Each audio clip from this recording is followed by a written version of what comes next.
کسی کو ذلیل کرنے سے پہلے خود ذلیل ہونے کے لیے تیار رہیں، کیونکہ اللہ تعالیٰ کا ترازو انصاف تولتا ہے۔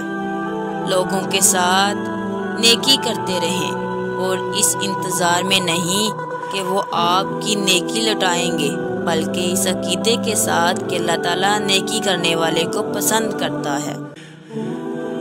اللہ پاک مدد کرنے پر آ جائے تو لامعلوم سے ایسے سبب بنا دیتا ہے کہ نہ ہونا بھی ہونا ہو جاتا ہے۔ رشتے خوبصورت آواز، اونچے مرتبے اور خوبصورت چہرے سے نہیں بنتے، بلکہ خوبصورت دل اور نہ ٹوٹنے والے بھروسے سے بنتے ہیں۔ جس نے تمہاری ایک بات بھی سنے بغیر تمہیں غلط مان لیا، وہ تمہارے لاکھ دلائل پر بھی تمہیں صحیح نہیں تسلیم کرے گا۔ لوگوں کو خوش کرنا ناممکن ہے۔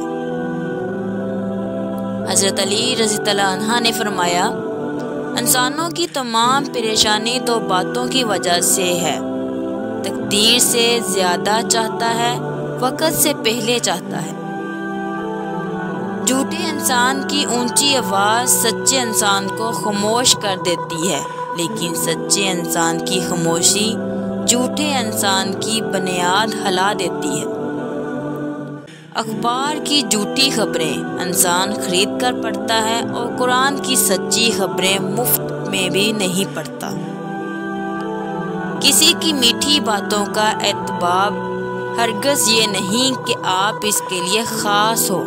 مطلب بعض اوقات کبوتر کو کھلانے کے لیے نہیں بلکہ پکڑنے کے لیے بھی دانہ ڈالا جاتا ہے۔ جانتے ہو انسان کسے کہتے ہیں؟ جس کے دل میں انسانیت، آنکھ میں احترام، لفظوں میں نرمی، اخلاق میں رحم دل اور مقصد میں اعلیٰ ظرفی ہو۔ حضرت علی رضی اللہ عنہ نے فرمایا، کسی کو اس کی ذات اور لباس کی وجہ سے حقیر نہ سمجھنا، کیونکہ تمہیں دینے والا اور اسے دینے والا ایک اللہ ہی ہے۔ وہ اسے عطا بھی کر سکتا ہے اور آپ سے لے بھی سکتا ہے، بس اتنی سی بات ہے۔